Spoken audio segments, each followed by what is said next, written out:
নমস্কাৰ। অষ্টম pay commission দৰমহাৰ পৰা পেঞ্চনলৈ 2026ত চৰকাৰী কৰ্মচাৰীৰ বাবে আহিব ডাঙৰ পৰিৱৰ্তন। জানি লওক নতুন আপডেট। যদিও এতিয়ালৈকে চৰকাৰৰ ফালৰ পৰা কোনো ঘোষণা কৰা হোৱা নাই, কিন্তু আশা কৰা হৈছে যে পৰৱৰ্তী কেন্দ্ৰীয় বাজেটত এই ঘোষণা কৰা হ'ব পাৰে। আৰু তেতিয়া কৰ্মচাৰী আৰু পেঞ্চনাৰসকলৰ কাৰণে অত্যন্ত ভাল খবৰ হিচাপে বিবেচিত হ'ব। কেন্দ্ৰীয় চৰকাৰৰ অধীনৰ কৰ্মচাৰী আৰু পেঞ্চনাৰসকলে অতি আগ্ৰহেৰে অপেক্ষা কৰিছে অষ্টম বেতন আয়োগ গঠনৰ ঘোষণালৈ। এই ঘোষণা হোৱাৰ পিছত কেন্দ্ৰীয় চৰকাৰৰ কৰ্মচাৰীসকলৰ দৰমহা আৰু পেঞ্চনত ডাঙৰ পৰিৱৰ্তন আহিব বুলি আশা কৰা হৈছে। শেহতীয়া খবৰ অনুসৰি national council of joint consultative মেচিনেৰীৰ প্ৰস্তাৱিত ফিটমেণ্ট ফেক্টৰ 2.86ৰ ভিত্তিত দৰমহা বৃদ্ধিৰ পৰামৰ্শ দিছে। যদি ইয়াক গ্ৰহণ কৰা হয় তেন্তে ইয়াৰ ফলত 2.86 গুণ দৰমহা বৃদ্ধি হ'ব। ফিটমেণ্ট ফেক্টৰ হৈছে সংশোধিত দৰমহা আৰু পেঞ্চন গণনাৰ বাবে ব্যৱহাৰ কৰা এটা বহুগুণক।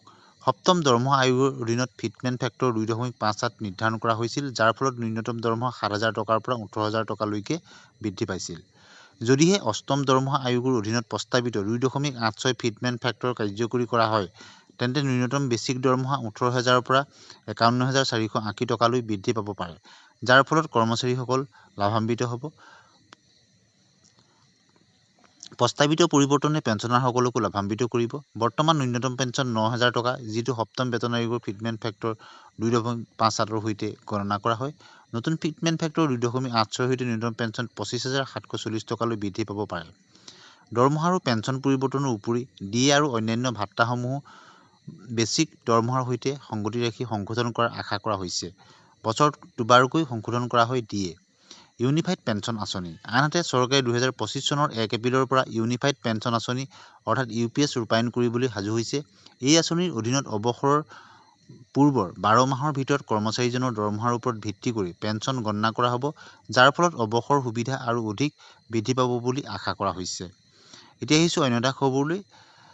মঙলবাৰে অসম কেবিনেটত চৰকাৰী কৰ্মচাৰীৰ বাবে সংশোধিত ছুটীৰ তালিকা, কৃষি বিপণন ব'ৰ্ডৰ কৰ্মচাৰীৰ বাবে স্বেচ্ছামূলক অৱসৰ আঁচনিৰ অনুমোদন, 108 জনৰ বাবে বাকী থকা বাবদ ধন মুক্ত কৰাকে ধৰি কেইবাটাও গুৰুত্বপূৰ্ণ ঘোষণা কৰে আৰু অন্যান্য সেৱাসমূহৰ কথাও উল্লেখ কৰে। আটাইতকৈ উল্লেখযোগ্য সিদ্ধান্ত আছিল ৰাজ্য চৰকাৰৰ ছুটীৰ তালিকাত 36 দিনলৈ সম্প্ৰসাৰণ। শিক্ষামন্ত্ৰী ৰণোজ পেগুৱে ঘোষণা কৰে যে সাপ্তাহিক কেবিনেট বৈঠকৰ পিছত ৰাজ্য চৰকাৰৰ কৰ্মচাৰীৰ বাবে 2025 চনৰ 36টা ছুটীৰ লগতে অতিৰিক্ত 7টা ৰেষ্ট্ৰিক্টেড হলিডে বা নিষিদ্ধ বন্ধৰ দিনত অনুমোদন জনোৱা হৈছে। অনুমোদিত বন্ধৰ দিনবোৰৰ ভিতৰত নোৱাইখাই উৎসৱ, বীৰ ৰাঘৱ মৰাণ দিৱস, ৱাংগালা উৎসৱ, মটক ৰজা স্বৰ্গদেউ সৰ্বানন্দ সিংহ উৎসৱ, গুৰুদেৱ কালীচৰণ ব্ৰহ্মৰ জন্ম জয়ন্তী, সতী ৰাধিকা উৎসৱ, ৰংকেৰ পূজাকে ধৰি কেইবাটাও সাংস্কৃতিক আৰু আঞ্চলিক উৎসৱ আছে। পেগুৱে লগতে প্ৰকাশ কৰে যে আলি আই লৃগাং উৎসৱৰ বাবে নিষিদ্ধ বন্ধ অৰ্থাৎ ৰেষ্ট্ৰিক্টেড হলিডেৰ দিনটো এতিয়া ৰাজ্যৰ 11খন জিলাত ৰাজহুৱা বন্ধ হিচাপে পালন কৰা হ'ব। আন এক উল্লেখযোগ্য পৰিঘটনাত কেবিনেটত 15 শতিকাৰ মহান বহুগণিত শ্ৰীমন্ত শংকৰদেৱৰ সন্মানত হোজাই জিলা সদৰৰ নাম শংকৰদেৱ নগৰৰ পৰা শ্ৰীমন্ত শংকৰদেৱ নগৰলৈ সলনি কৰাৰ সিদ্ধান্ত গ্ৰহণ কৰা হয়। গতিকে অত্যন্ত ভাল খবৰ। অনুমোদিত বন্ধৰ দিনবোৰৰ ভিতৰত এতিয়া আপোনালোকে ইতিমধ্যেই গম পাইছে যে পেগুৱে লগতে প্ৰকাশ কৰে যে আলি আই লৃগাঙত এতিয়া ৰেষ্ট্ৰিক্টেড হলিডেৰ লগতে 11খন ৰাজহুৱা বন্ধ হিচাপেও বিবেচনা কৰা হ'ব আৰু শ্ৰীমন্ত শংকৰদেৱৰ প্ৰতি সন্মান জনাই হোজাই জিলা সদৰৰ নাম শংকৰদেৱ নগৰৰ পৰা শ্ৰীমন্ত শংকৰদেৱ নগৰলৈ সলনি কৰাৰ সিদ্ধান্ত গ্ৰহণ কৰা হৈছে। গতিকে কেবিনেটত এইকেইটা উল্লেখযোগ্য ঘোষণা কৰা হৈছে আৰু সিদ্ধান্ত লোৱা হৈছে আৰু কেবিনেটৰ অন্তত শিক্ষামন্ত্ৰী ৰণোজ পেগু ডাঙৰীয়াই সিদ্ধান্তসমূহ সংবাদ মাধ্যমৰ আগত জানিবলৈ দিছে। গতিকে শিক্ষামন্ত্ৰী মহোদয়ৰ বক্তব্যৰ পিছত গুৰুত্বপূৰ্ণ হিচাপে বিবেচিত হৈছে। কেবিনেটত কৃষি বিপণন ব'ৰ্ডৰ কৰ্মচাৰীসকলৰ বাবে স্বেচ্ছামূলক অৱসৰ আঁচনি VRS-ত অনুমোদন জনায়, য'ত প্ৰস্তাৱিত ব্যয় হ'ব 50 লাখ টকা। 110 কোটি টকা। এই অতিৰিক্ত আঁচনিখনত VRS-ৰ পেকেজৰ অংশ হিচাপে কৰ্মচাৰীসকলৰ বকেয়া দৰমহা অন্তৰ্ভুক্ত কৰা হ'ব।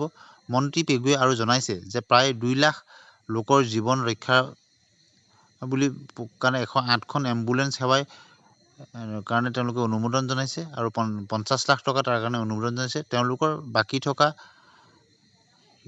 যিখিনি সেৱা, সেই সেৱাৰ কাৰণেও তেওঁলোকক কিছু সুবিধা প্ৰদান কৰা হ'ব। National council of joint consultative machinery JCMৰ সম্পাদক শিৱগোপাল মিশ্ৰই কয় যে কমেও 2.86 ফিটমেন্ট ফেক্টৰ যদি হয় তেতিয়াহ'লে দৰমহা আৰু পেঞ্চন যথেষ্ট বৃদ্ধি পাব।